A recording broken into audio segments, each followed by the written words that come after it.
Picture the scene. You're in Constantinople. Right. It is the middle of the 10th century. And you're standing inside this brightly lit surgical theater. A very different kind of theater than we'd imagine today, obviously. Well, completely. But on the table in front of you are these two young boys, brothers. And they've been brought all the way from Armenia. Wow. But they aren't just brothers. They are conjoined twins, fused together at the abdomen. Yeah. Now, if we think about modern surgical teams, right, they spend months, sometimes years, mapping vascular systems with, 3D MRIs. Oh, absolutely. Dozens of specialists, massive teams. Exactly. Mobilizing this huge network before even attempting a separation surgery today. But this is the 900s AD. Right. There are no MRIs. There's no general anesthesia as we know it today. No sterile plastic IV bags either. None of that. And yet, the chief surgeon steps forward, calls for his scalpel, and makes the primary incision. It is a moment of almost incomprehensible medical audacity. It really is. I mean, we are talking about navigating a shared liver, interwoven vascular networks, and just massive, massive hemorrhagic risks. And doing it all by eye. Exactly. Relying entirely on visual anatomy, manual dexterity, and centuries of accumulated surgical confidence. And the craziest part, they actually did it. They successfully separated the twins. Yeah. Tragically, one of the boys died during the procedure, which prompted the surgeons to attempt a rapid separation to try and save the surviving brother. Right, an emergency intervention. Yeah. And the second boy lived for 3 days post-operation. Which is astounding. Right. While it wasn't a long-term survival, the mere fact that a medieval surgical team possessed the anatomical knowledge, the specialized instruments, and just the sheer nerve to attempt an abdominal separation of conjoined twins, it completely shatters everything we think we know about the history of medicine. It really forces a total recalibration, doesn't it? Yeah, big time. Because when we typically imagine medieval medicine, we conjure up this landscape of absolute diagnostic darkness, right? Leeches, astrology, barbers acting as untrained surgeons. Basically just making it up as they go along. Exactly. We picture a total catastrophic collapse of scientific thought following the fall of the Roman Empire. Right. We picture a world where if you contracted a fever, your local healer's best diagnostic tool was like looking at the stars. Yeah. And your treatment plan was essentially a really intense prayer and maybe a dirty rag. Pretty much. But welcome to the learner who is joining us today for a custom-tailored deep dive into the sources that is going to aggressively rewrite that narrative. We are definitely going to rewrite it. Because today we are heading east. In Western Europe, yes, the political structure of the Roman Empire fragmented and scientific infrastructure suffered immensely. It was a very tough time in the West. But in the Eastern Roman Empire, the Byzantine Empire, centered in Constantinople, the reality was shockingly, brilliantly different. So different. While the West was navigating the early Middle Ages, the Byzantine Empire was experiencing a millennium-long golden age of healing. 1,000 years. 1,000 years.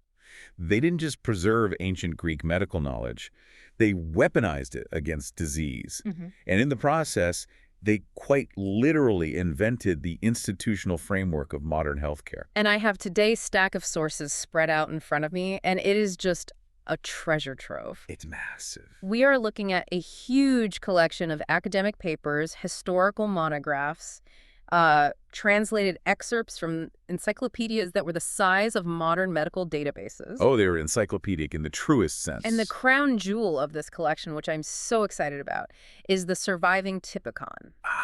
The Typicon. Yes. This is the actual foundational charter, like the microscopic administrative rule book of a 12th century mega hospital in Constantinople. The Typicon is unprecedented. I mean, it doesn't just give us broad philosophical strokes. It gives us the literal bed counts. Bed counts, the plumbing. Exactly. The shift rotations of the doctors, the plumbing maintenance schedules, the dietary allocations for the patients. It's literally a blueprint of medieval medical engineering.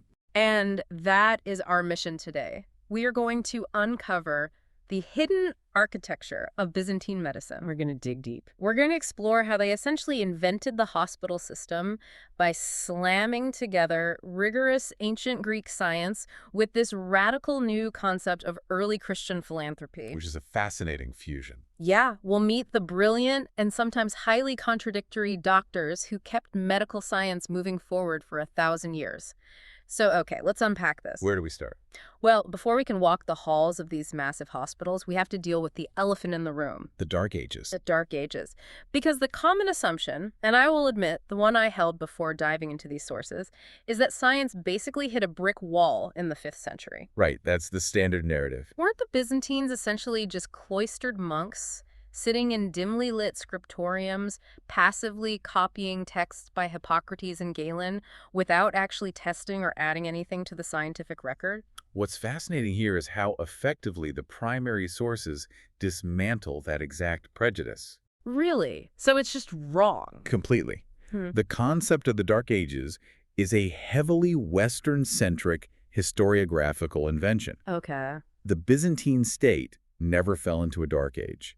Their centralized administration, their tax base, their urban infrastructure, it all remained largely intact. So they had the money and the organization to keep going. Exactly. And they didn't just passively copy Galen, who lived in the 2nd century AD, or Hippocrates from the 5th century BC. Right. They viewed those ancient texts as an open source operating system. Oh, I like that analogy. Yeah, they were the foundation, sure. But the Byzantines actively synthesized, commented on, patched, and expanded that code through continuous clinical observation. Which makes sense because if you are managing a capital city of hundreds of thousands of people, you can't just rely on theoretical philosophy. No, you'd have mass casualties. Right. You need pragmatic working medicine to prevent catastrophic plagues and keep the workforce moving. Absolutely. But what really caught my attention in the sources is the philosophical framework they use to approach a sick human body. The dual nature. Yes. Because my modern brain immediately wants to separate science and religion into two warring factions. Right, the microscope in one corner, the altar in the other. Exactly. But the Byzantines operated on a dual track, didn't they? They did, and it is a cognitive framework that is very, very difficult for modern people to grasp. Because we've split them up so much. Because we have so thoroughly siloed our institutions, yes. Historians categorize the Byzantine approach into two intertwined systems. Okay, what are they? So you have scientific or secular medicine, which dealt with the physical mechanics of the body. So biology. Right. And then you have miraculous medicine, which dealt with the divine. And crucially, there was absolutely no friction between the two. Let's drill down into that lack of friction. Because if I am a Byzantine citizen with, say, severe abdominal pain, how am I navigating these two systems without feeling like I'm contradicting myself? You would navigate it sequentially and concurrently. Okay, explain that. Well, you would likely first consult a secular physician. This doctor would examine you using the Hippocratic framework of humoral theory, assessing the balance of your blood, yellow bile, black bile, and phlegm. The classic 4 humors. Exactly. They might check your pulse, examine your urine, and prescribe a heavily researched herbal compound. Or a diet change. Yeah, a specific dietary regimen to alter your internal chemistry. That is the scientific track. Got it. But simultaneously, you or your family would be praying to specific healing saints, Like who? like Saint Pantaleimon or the sibling doctors Cosmas and Damian, asking for their intercession. And the doctor wouldn't be offended by that? No, not at all. He wouldn't say, hey, trust the herbs, not the holy water. Never. In fact, the doctor was likely praying right alongside you. Really? Yeah. The church viewed the medical profession as a profoundly sacred calling. This wasn't seen as secular work devoid of spiritual meaning. It was a divine duty. It was anchored by a fundamental, driving concept known in Greek as philanthropia, literally, the love for humanity. Oh, I noticed that word all over the sources. Philanthropia. And it wasn't just a vague feeling of goodwill, was it? No, it was a mandate. Right. The sources emphasize that philanthropy, right alongside justice, was considered the primary characteristic that made a human being, and specifically the emperor, resemble God. Yes, if we connect this to the bigger picture of Byzantine statecraft, to care for the sick and the vulnerable was to physically manifest the divine on earth. That is wild. It was a theological mandate translated into public policy. So it wasn't just private charity. No, this elevated the healing of the sick from a private transaction between a wealthy patient and a private doctor into a core moral imperative for the entire state apparatus, the wealthy elite, and the massive monastic networks. Which fundamentally changes the economics of healthcare. Completely changes it. If treating the sick is a requirement to save your soul, the flow of capital into medical infrastructure is going to be immense. And it was. Huge amounts of money. You have the state building secular hospitals called xenones, focused on the scientific recovery of health. Right. And you have shrines and churches focused on the miraculous. But the personnel completely blurred the lines. Oh, they crossed over constantly. You had highly trained, scientifically literate monks acting as physicians, and you had imperial, university-trained doctors invoking the aid of saints before picking up a scalpel. They recognized that humanity is both biological and spiritual. To treat only the body was incomplete. To treat only the soul was negligent. That is a beautiful way to look at it. And this dual approach is what provided the massive ideological engine and the immense financial backing required to build the first true hospitals in human history. And that transition is exactly what I want to dive into next. How does a philosophical concept of philanthropia actually manifest into bricks, mortar, and hospital beds? It's a huge shift. Because prior to this, in the ancient Greek and Roman world, medical care was heavily decentralized. Highly decentralized. If you were a wealthy Roman patrician, you had a private physician, often an educated Greek slave or a freedman, living in your household. Like an in-house concierge doctor. Exactly. But if you were poor, you relied on local root cutters, itinerant healers, or just the patriarchal head of the family. What about Roman military hospitals? I've heard of those. The Romans did have valetudinaria, but those were strictly military hospitals for keeping soldiers in the fight. So not for the public. No, or agricultural sick bays for slaves to protect the landowner's investment. They were not for the general public.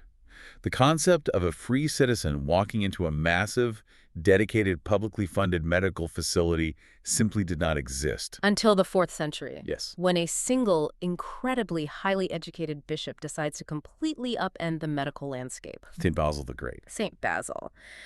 In the year 372 AD, in the city of Caesarea, which is located in the Cappadocia region of modern-day Turkey, Basil, launches a project that is so massive it almost defies belief for the era. It really does. And the detail that grounds this for me is that Basil wasn't just a theologian sitting in a remote cave writing spiritual tracts. He was a powerhouse intellectual who had actively studied medicine. He was the definition of an early Byzantine polymath. Yeah. I mean, before his ordination, he spent years in Athens studying alongside some of the greatest minds of his generation. Just absorbing everything. Diving deeply into philosophy, mathematics, astronomy, rhetoric, and crucially, clinical medicine. He possessed a rigorous understanding of the Galenic medical corpus. The sources say he literally practiced medicine, like he was personally diagnosing and treating patients. Hands-on experience. And when he becomes a bishop, he looks at his theology of philanthropy, he looks at his medical training, and he looks at the massive wealth of his diocese. And he synthesizes them into the Basilias. The Basilias is the watershed moment. It's the turning point. It is the definitive shift from private domestic medical practice to massive institutional specialized care.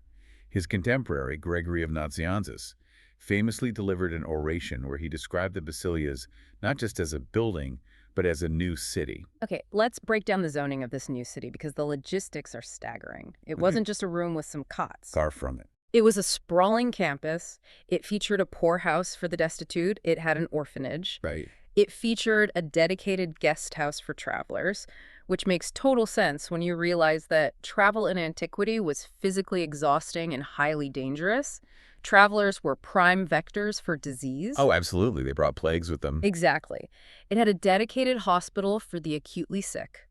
And then, intentionally separated from the rest of the campus by a physical buffer, it had a massive leprosarium. And we really need to pause on the leprosarium because it perfectly encapsulates the Byzantine fusion of rigorous science and radical empathy. Let's get into it. Leprosy, which is caused by Mycobacterium leprae, is a devastating disease. It's horrific. It causes horrific skin lesions, nerve damage, and severe physical deformities. And because of that visible deformity, it carried a terrifying social stigma. Oh, worst. For thousands of years, across almost all cultures, the standard public health response to leprosy was aggressive banishment. You were cast out. You were stripped of your property, thrown outside the city gates, and often forced to wear bells or shout, "Unclean," to warn healthy people to run away from you. Society essentially declared you legally dead. But Basil looks at this population and completely rejects the concept of banishment. He flips the script. Entirely. From a scientific standpoint, he understood that the disease was communicable, which is why he built the leprosarium at a distance from the main hospital wards to enforce quarantine. So he understood infection control. That is sound infection control.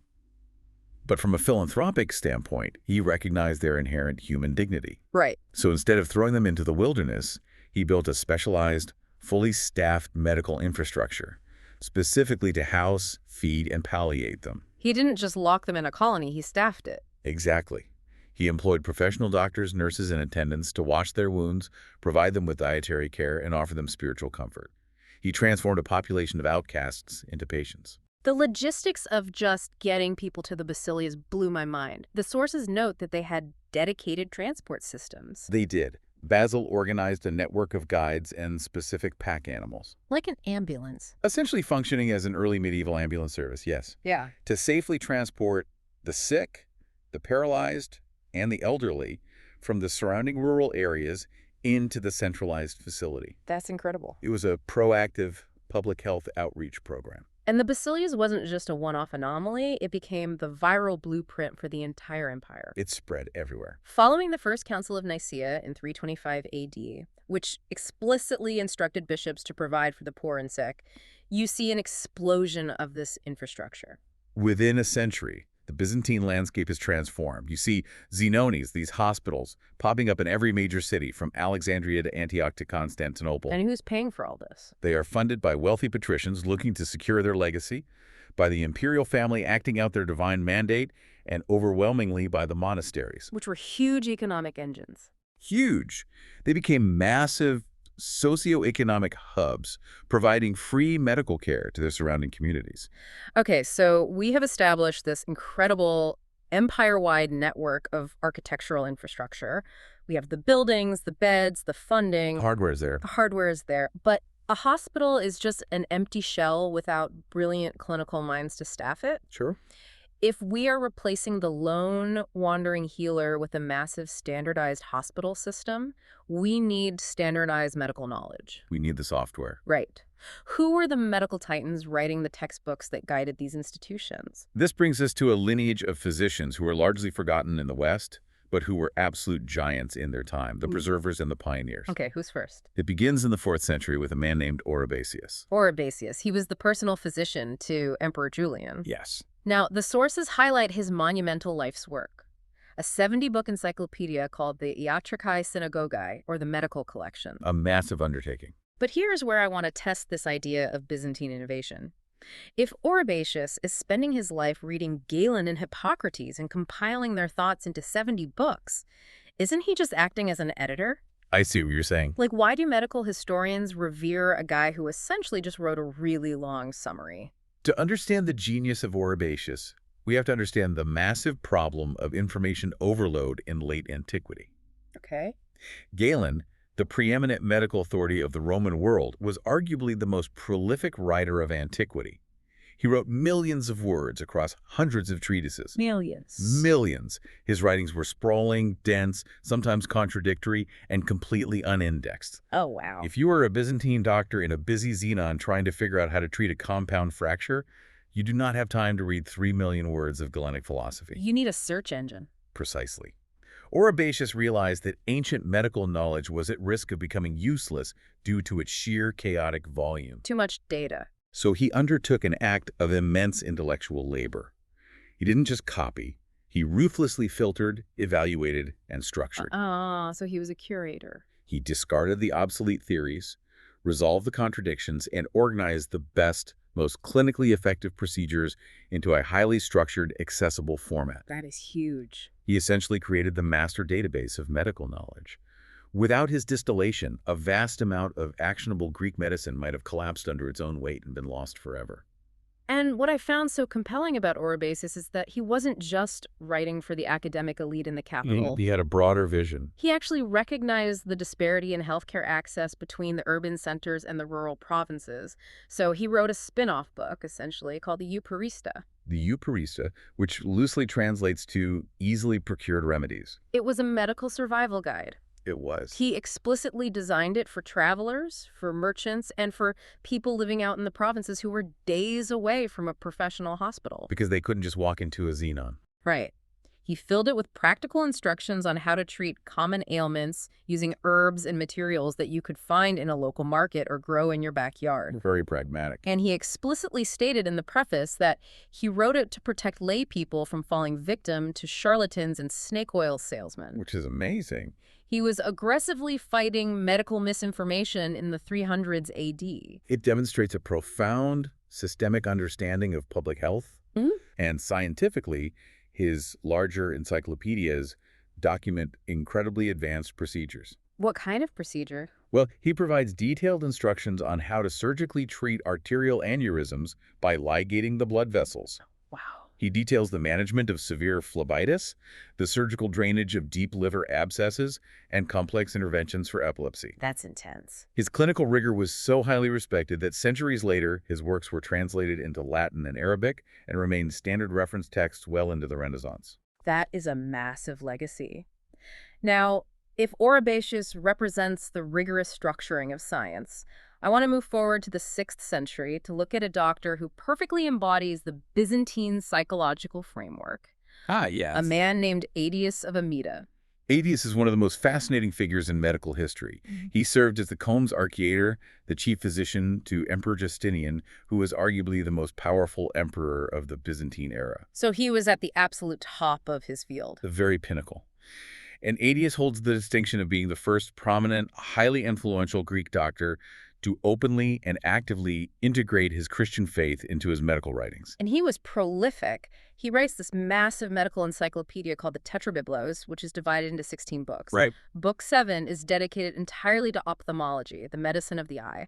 The sources state unequivocally that this is the greatest, most comprehensive ophthalmology text of the entire ancient world. And it is incredibly granular. Aetius wasn't just theorizing. He was an acute observer and a master surgeon. The mechanics he describes are wild. He details highly scientific, incredibly delicate eye surgeries. Yes, very delicate. He provides step-by-step instructions for treating trachoma, for clearing blocked tear ducts, and he describes the exact surgical technique for couch cataract surgery. Couch cataract surgery is terrifying to think about today. It really is. It involves taking a needle, entering the eye, and physically dislodging the clouded lens out of the field of vision. The precision required to do that without destroying the eye is immense. It requires a profound understanding of ocular anatomy and an incredibly steady hand. Aetius was an empirical scientist of the highest order. But, and this is the big, right next to these instructions for microscopic eye surgery, the sources highlight a detail that feels completely jarring. The plasters. Yes. In another section of his encyclopedia, Aetius provides the recipe for a specific medical plaster used to draw out infections. He meticulously lists the chemical ingredients, the resins, the waxes, the metallic compounds, but then he adds an operational instruction. And what does he say? He writes that while the doctor is physically mixing the ingredients of the mortar, they must continuously chant, "God of Abraham, Isaac, and Jacob, give power to this medicine." And this is where modern readers often trip up. I tripped up. Right. We see the cataract surgery, and we applaud him as a rational man of science. Then we see the chant, and we immediately dismiss him as a superstitious mystic who didn't know what he was doing. It feels like an oxymoron. Why is the guy who knows how to successfully operate on a tear duct casting spells over his bandages? Because we are applying a post-Enlightenment lens to a Byzantine mind. Okay, unpack that. To Aetius, there was no oxymoron. We have to look at the mechanics of how he viewed healing. He fully understood the biochemical reality of his plaster. He knew the ingredients worked. He knew that the specific resin possessed astringent and antibacterial properties. The physical ingredients were an absolute necessity. But in his worldview, the physical universe was entirely animated by the divine. Therefore, the biochemical reaction was merely the physical mechanism. The catalyst that guaranteed its efficacy was the blessing of God. So the chant isn't replacing the medicine, it's activating it. Exactly. Furthermore, we shouldn't discount the profound psychological impact of this ritual on the patient. That makes a lot of sense. Imagine you are a Byzantine citizen with a severe infection, terrified of sepsis.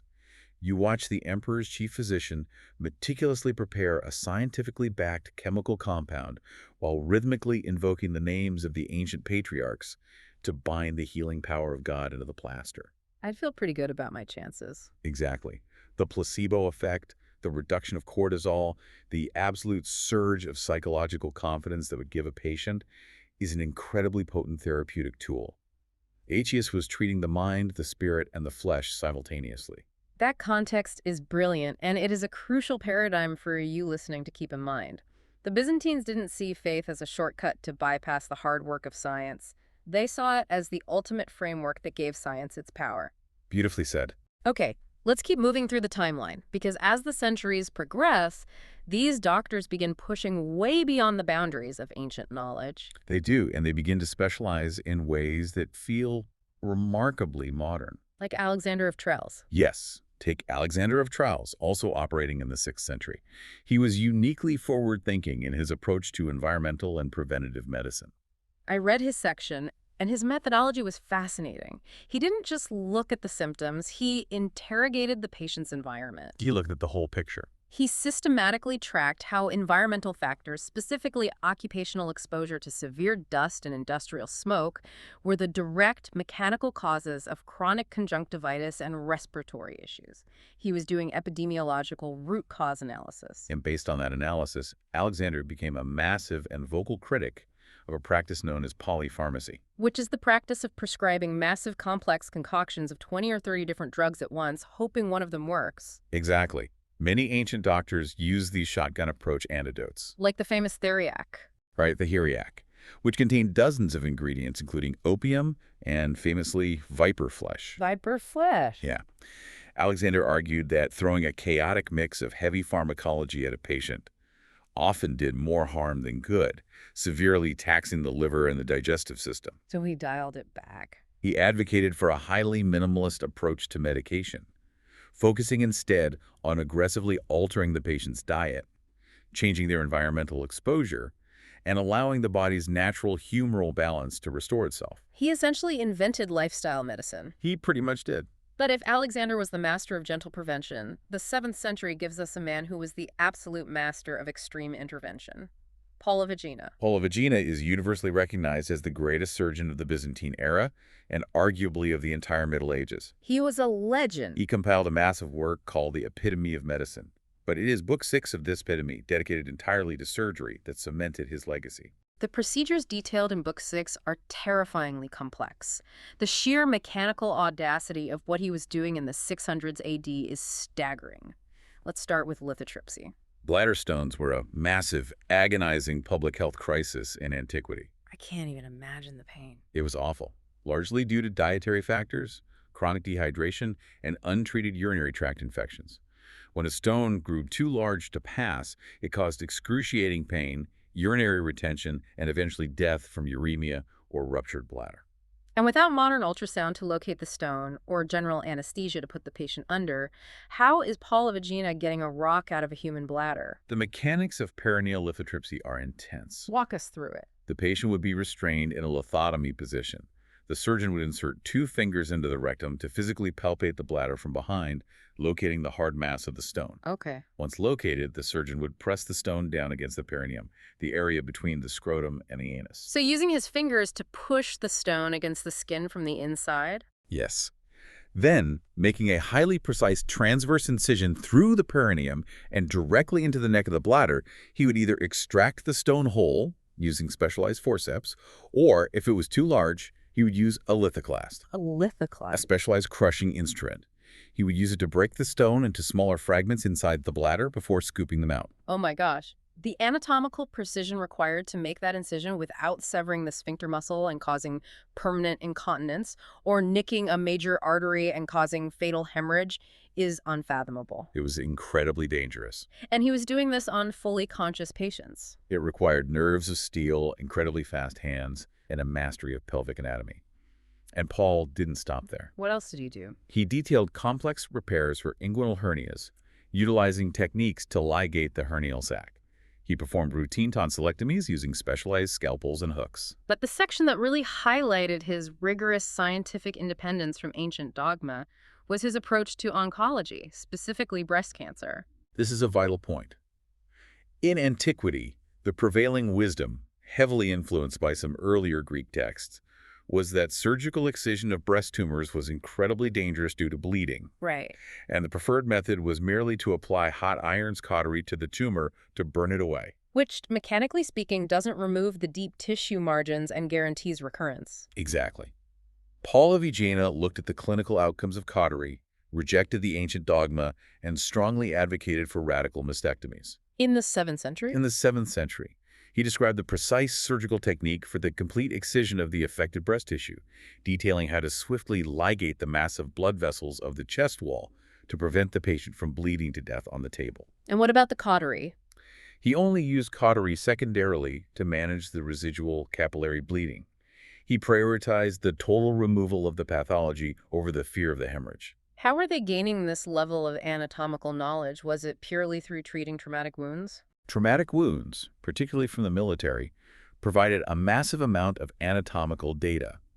But crucially, the Byzantines, particularly in the earlier centuries, maintained a strong tradition of anatomical dissection and observation. They weren't afraid to look inside. Exactly. They didn't view the internal architecture of the human body as an unknowable mystery. They viewed it as a machine that could be mapped, understood, and repaired. Which brings us perfectly to the surgical attempt we mentioned at the very top of the show. The 10th century conjoined twins. Yes, the Armenian twins. When I first read about this in the sources, I had to read the paragraph 3 times to make sure I wasn't misunderstanding the translation. It's a shocking record. In the 900s AD, a pair of male twins joined at the abdomen were brought to Constantinople. They lived in the capital for some time, becoming well-known figures. They were essentially minor celebrities. But eventually, one of the twins contracted an illness and died. The surgeons of the capital were suddenly faced with a horrific emergency. The surviving twin was physically attached to his necrotic brother. And this is where Byzantine medical ambition shines. They didn't just throw up their hands and declare it the will of God. No, they mobilized. They understood that the toxins from the deceased twin would rapidly transfer through the shared vascular system and cause fatal sepsis in the living twin.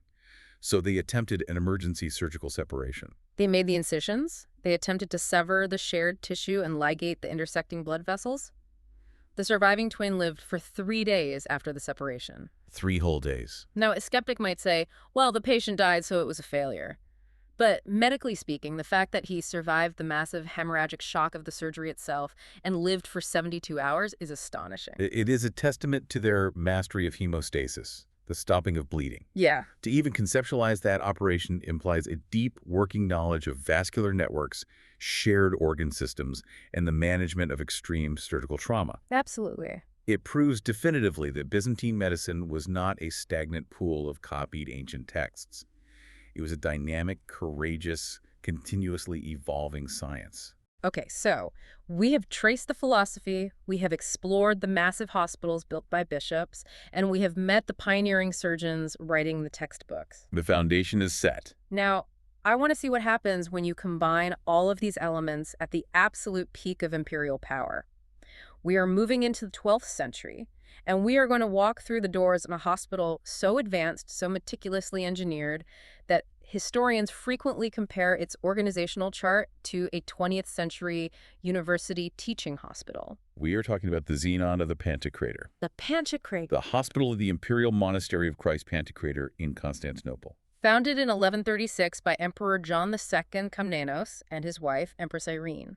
The Komnenian dynasty was incredibly wealthy, and they poured an astronomical amount of capital into this project. It spared no expense. And the reason we can speak about it with such microscopic certainty is because we have its typicon. The typicon is essentially the constitutional charter of the institution. It was signed by the emperor himself, meaning it carried the absolute force of imperial law. It wasn't just a suggestion. No, it dictates every single operational parameter of the hospital. It survived the centuries because a copy eventually made its way to the Megaspalaeon Monastery in Greece, preserving a perfectly frozen data set of 12th century hospital administration. So let's unpack this data set. If I am a citizen of Constantinople in 1136, and I am admitted to the Pantocrator, what kind of facility am I walking into? The Typicon mandates a baseline of exactly 50 beds for admitted patients.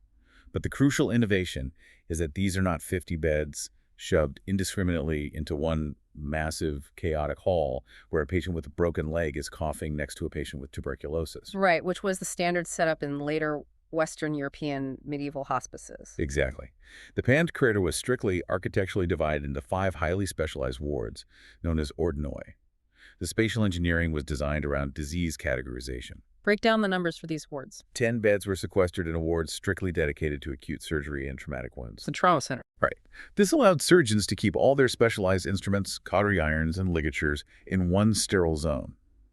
8 beds were dedicated specifically to severe eye diseases and internal ailments. Okay. 20 beds were housed in a large general ward for undefined or sweeping diseases, likely infectious fevers. And the remaining 12 beds? The remaining 12 beds constituted a dedicated, fully independent gynecology ward. Okay, stop right there. A dedicated 12-bed gynecology ward in the year 1136.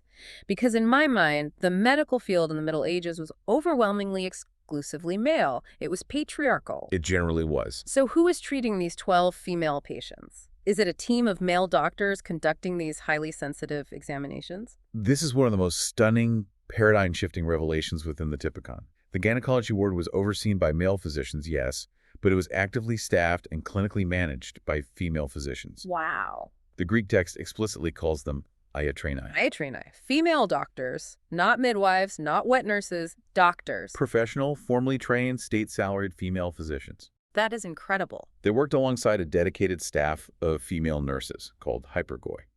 The Byzantines recognized a fundamental social reality. Many women, due to modesty and cultural norms, would refuse to accurately describe or present severe gynecological symptoms to a male doctor.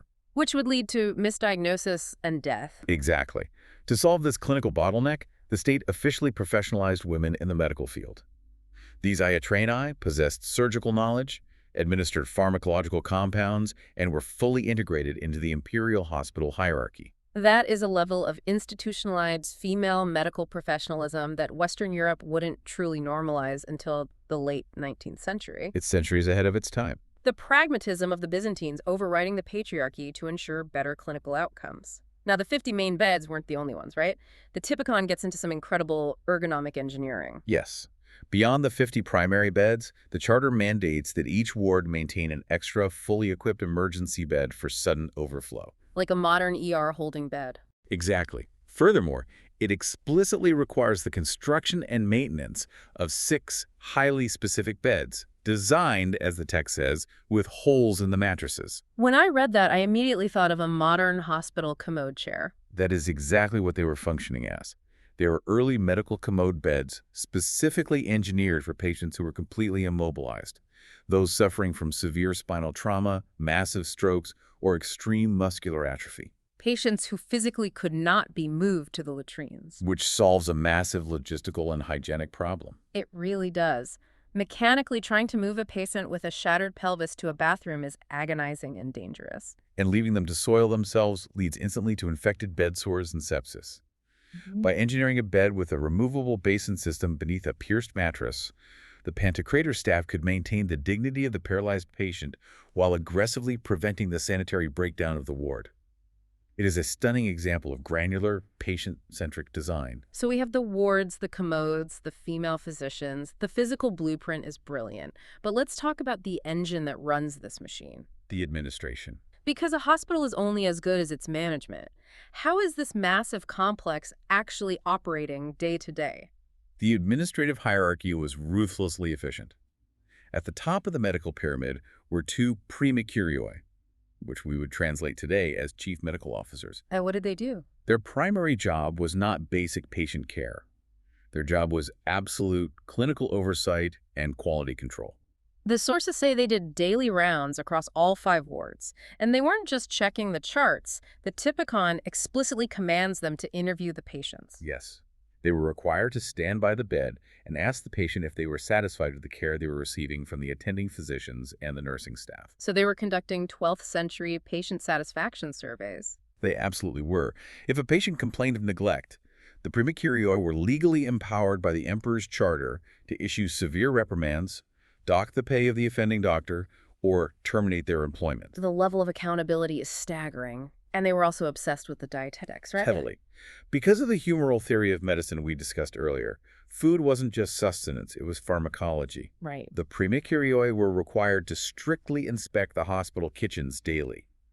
The Typicon sets massive budgets for the procurement of high-quality wheat, for fresh bread, specific allocations of wine, fresh vegetables, and strict allowances of meat for patients who needed protein for wound healing. So if the food was bad, it was a medical issue. If the baker was using rotten flour, it was a medical crisis, and the chief doctors dealt with it. What about the doctors actually working the floors? Burnout in the medical field is a massive issue today. How are they managing the workload of a 50-bed trauma center? The Pantocrator implemented a highly structured shift rotation.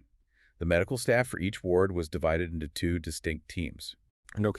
These teams rotated their primary duties on a month-to-month basis. Wait, so they had an entire bench of doctors resting while the others worked? Essentially, yes. Yeah.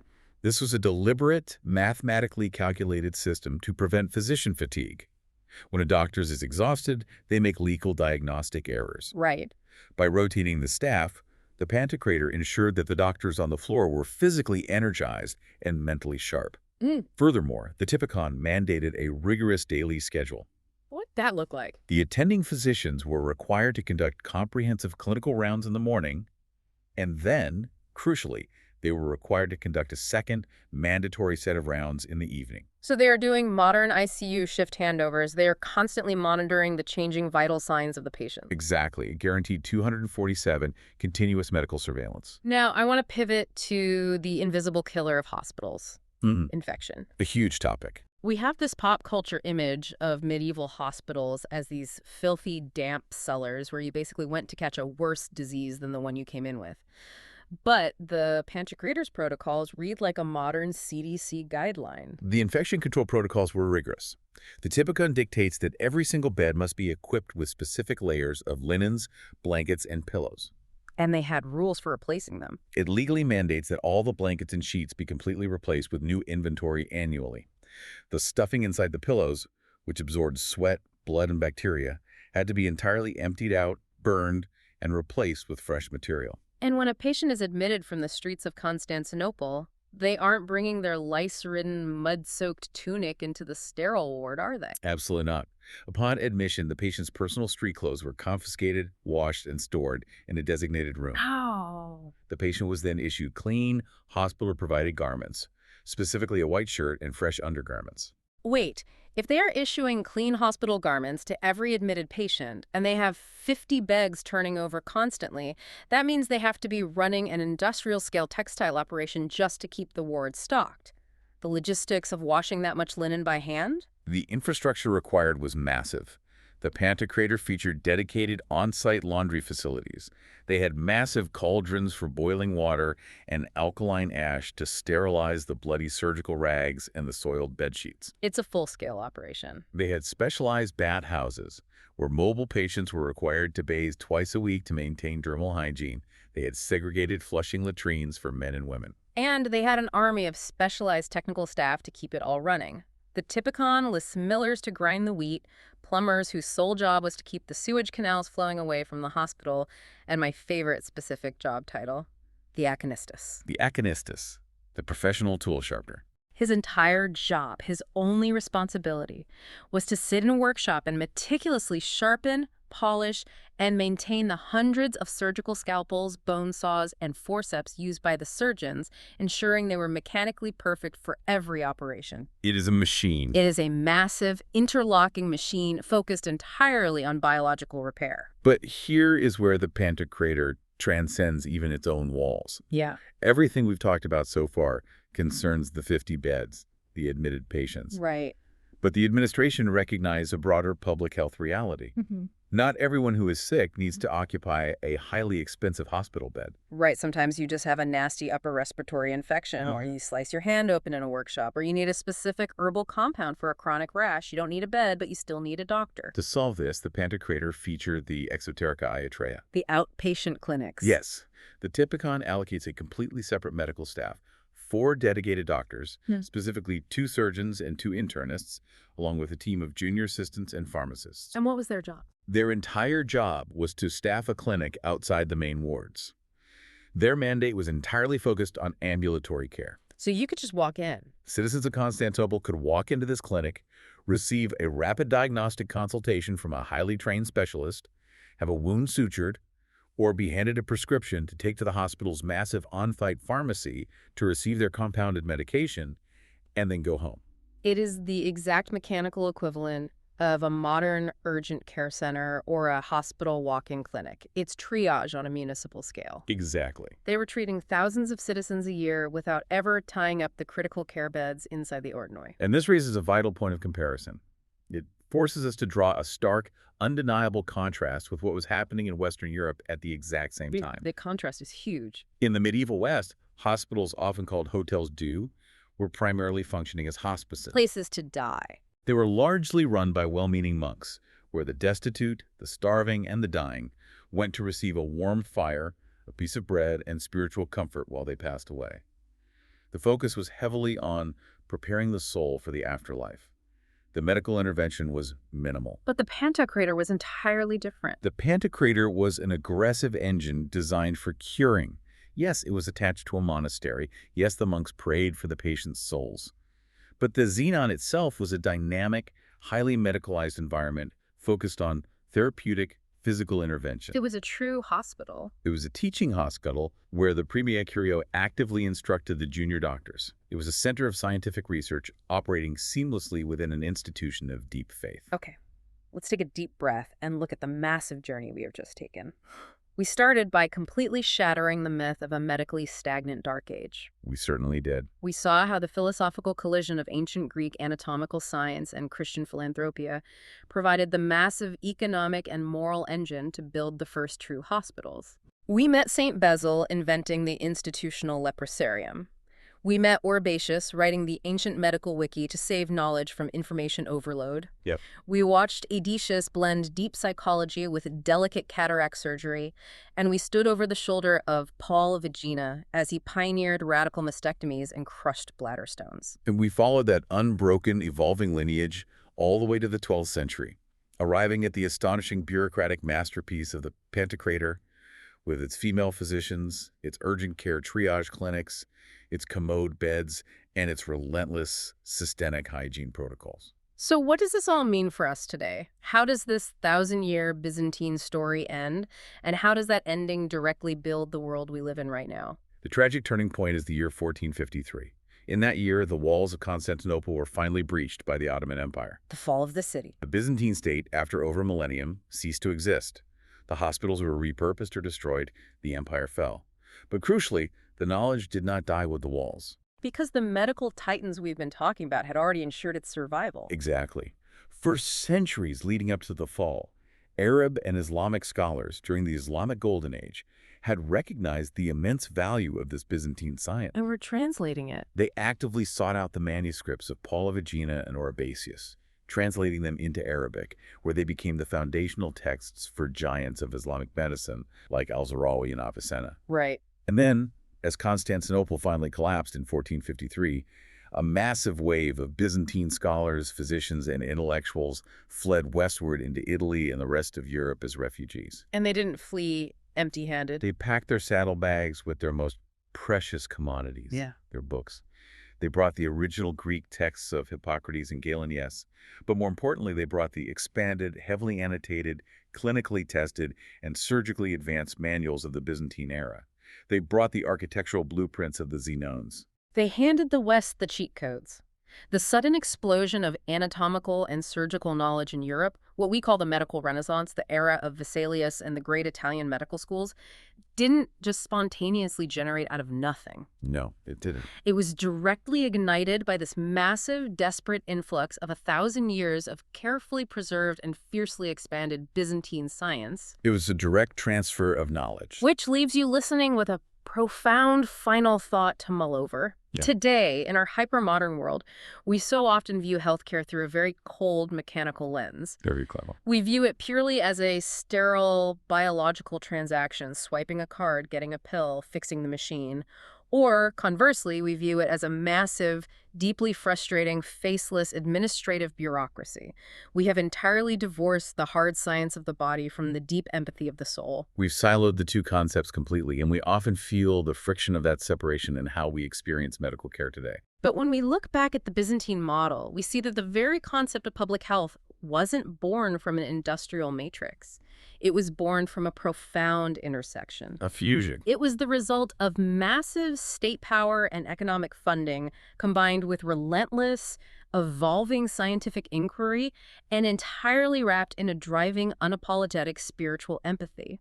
It makes you wonder, what if modern medicine remembered its Byzantine roots? That's a great question. What if we could somehow recapture that synthesis and once again view the healing of the sick not just as a profitable biological transaction, but as the absolute highest possible expression of our shared human solidarity? It is a powerful framework to reconsider. What happens to our medical system when we view the hospital not just as a repair shop for the physical body, but as a monument to human dignity? Exactly. What happens when we look at the patient in the bed and remember that the science is there to serve the humanity, not the other way around? It changes everything. Thank you so much for joining us on this deep dive into the sources today. It has been an absolute revelation to explore this incredible history with you. Keep questioning the narratives you think you know, keep digging into the past, and we will catch you next time.